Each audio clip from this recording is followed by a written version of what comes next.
Now, turn off all the lights and get ready to never sleep again. The things in the giant bear costumes won't stop handing out popcorn. I fucking hate the carnival. The obnoxious music that's trying way too hard to sound happy, the hundreds of colorful blinding lights, the mix of popcorn, sweets, peanuts, and sickly, sweaty children. I hate all of it. Of course, because I hate the carnival, it makes perfect sense that I live in Point Pine, where everyone else adores it so much that there's always a carnival in town. It's like the universe wants to torture me. I'm usually able to tolerate it. I just don't go. It's the perfect plan. And so far, it's worked out exceptionally well for me.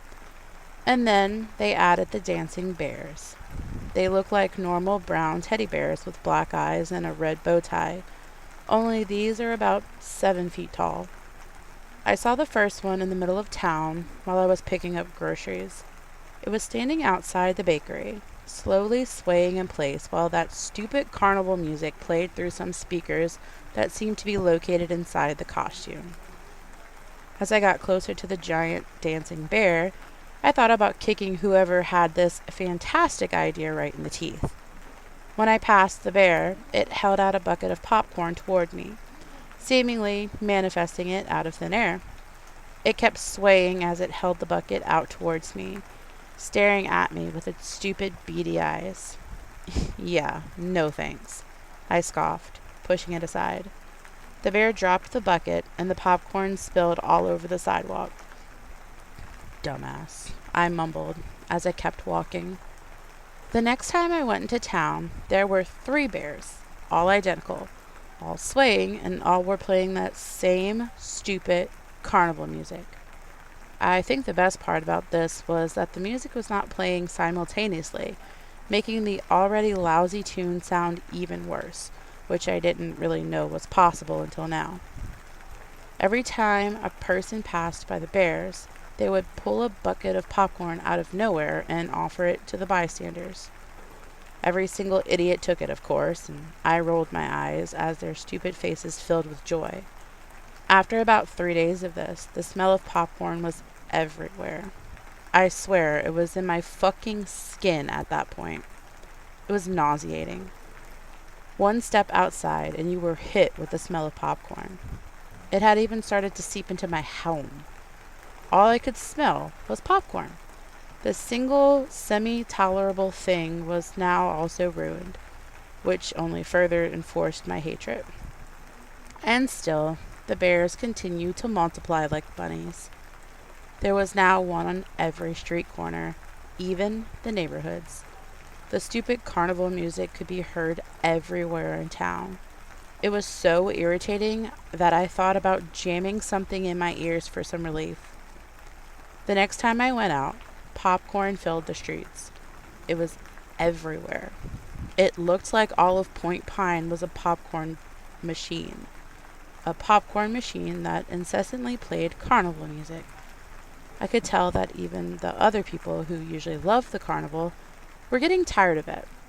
No one was taking the popcorn anymore, and they weren't even going outside now.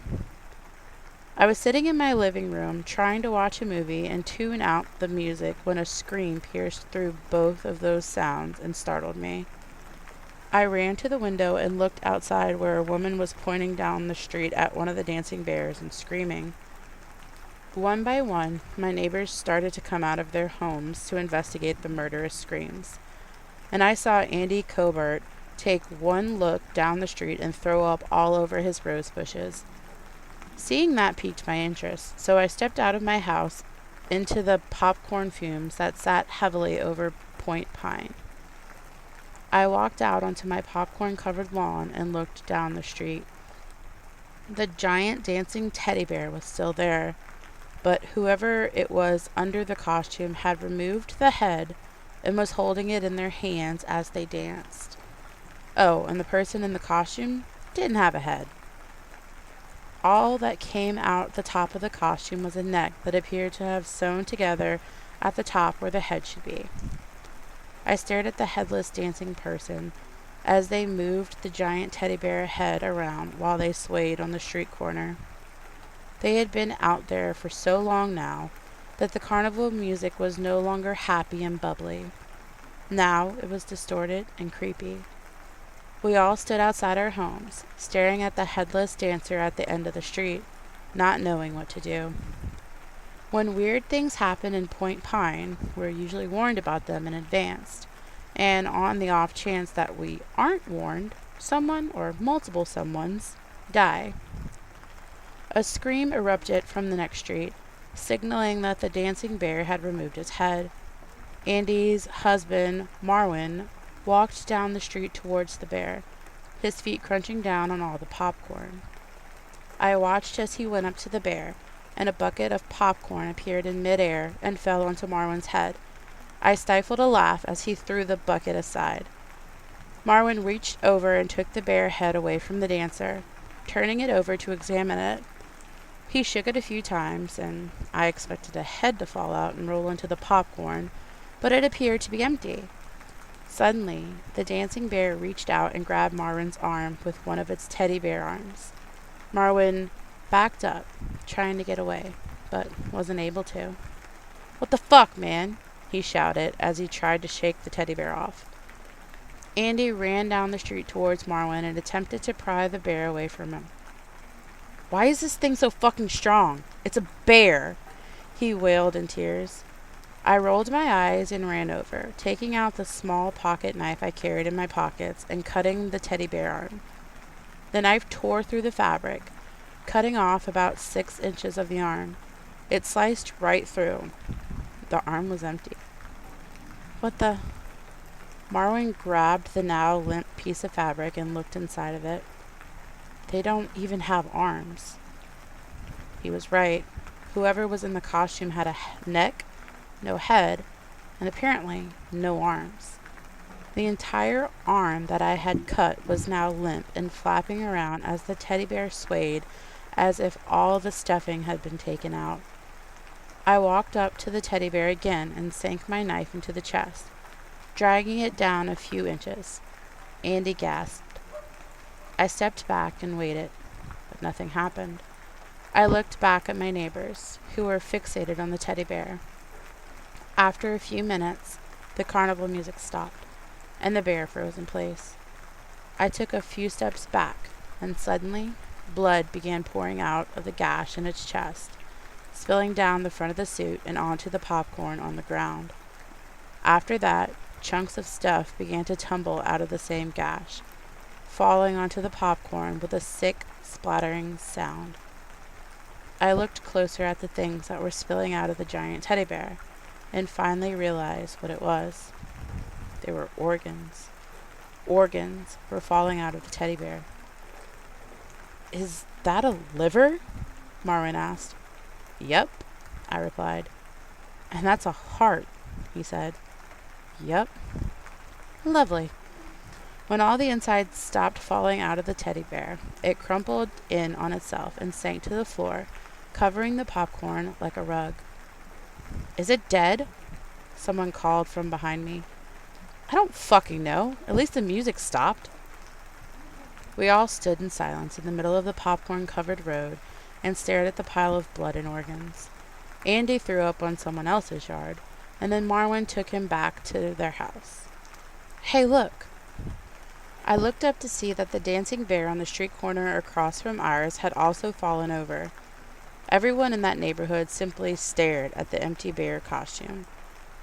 The music is stopping.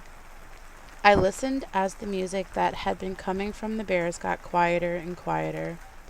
It seemed that killing one of them would kill them all. I breathed a sigh of relief and immediately regretted it as my nose filled with the smell of blood and popcorn. I coughed and gagged, but controlled myself before I started throwing up on people's property like Andy. I walked back down the street, heading towards my house. Just as I was about to step onto my porch, I felt the ground begin to shake.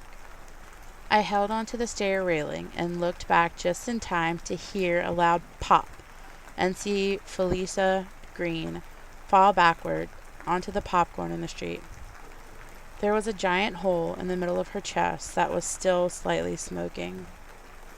There was another pop nearby, and the house next door's living room window exploded. "What in the fresh hell was that?" someone called as people ran over to Felicity's smoking dead body. It was a kernel. There's no way a kernel just ripped a hole in her chest. Well, it was a really big kernel. Amidst the voices that were shouting at each other from across the street, there were another 2 pops. I stared at the ground intently and managed to see one kernel pop up into the air and laying a few feet away, making a crack in the sidewalk as the popcorn around the area burned up and started smoking. Now it smelled like burnt popcorn. I walked back towards the street, and the closer I got, the hotter the area felt. The roads were heating up. Point Pine was now an actual popcorn machine. I backed up and headed towards my house as the popping started to increase, sending flaming hot kernels everywhere. I ran inside and locked my door, heading to my living room window and pulling the curtains back to look outside. Everyone was now in their homes, and all that was left in the street was burned popcorn and Felicity's body, which was still smoking and now appeared to be cooking from the heat that was coming from the road. I glanced down the street, where the loose organs were now beginning to move closer to each other, forming a body as each organ took its place. A new costume began to form around the organs this time, taking the shape of a circus clown instead of a teddy bear. It was wearing bright yellow clown shoes, a white and red striped outfit with blue suspenders, and a rainbow wig. The clown's face was painted white, with pink circles on the cheeks and a black diamond that surrounded each eye. The carnival music started up again, and the clown jumped up and down on the road, yelling, "Hot, hot, hot," every time its feet landed on the hot street. After a few minutes, it caught me staring and waved at me as its head did a 360. He skipped towards my house, stopping in front of the sidewalk, and I stared as a bucket of popcorn appeared out of nowhere, and he held it out towards me. When I didn't move, the clown dropped the bucket on my lawn and then turned around and made his way across the street, jumping and clicking his heels together after every step while he shouted, "Hot, hot, hot," in a loud, cheery voice. He kept jumping and clicking his heels as he made his way towards Felicity. "Hot, hot, hot," jump, click. "Hot, hot, hot," jump, click. Finally, he reached Felicity's body and leaned down, tearing off her entire arm with ease and then taking a huge bite from the middle of it, bone and all. He stared at me while he ate the arm, and the carnival music slowly grew louder and louder as all the other dead bears transformed into one. I fucking hate the carnival. Greetings, spoils and ghouls. If you like this video, be sure to give it a thumbs up. If you'd like to see more, subscribe and hit the bell so you don't miss out. If you have a request or suggestion, make sure to leave them in the comment section below. We hope you enjoyed this video, and remember to stay spooky.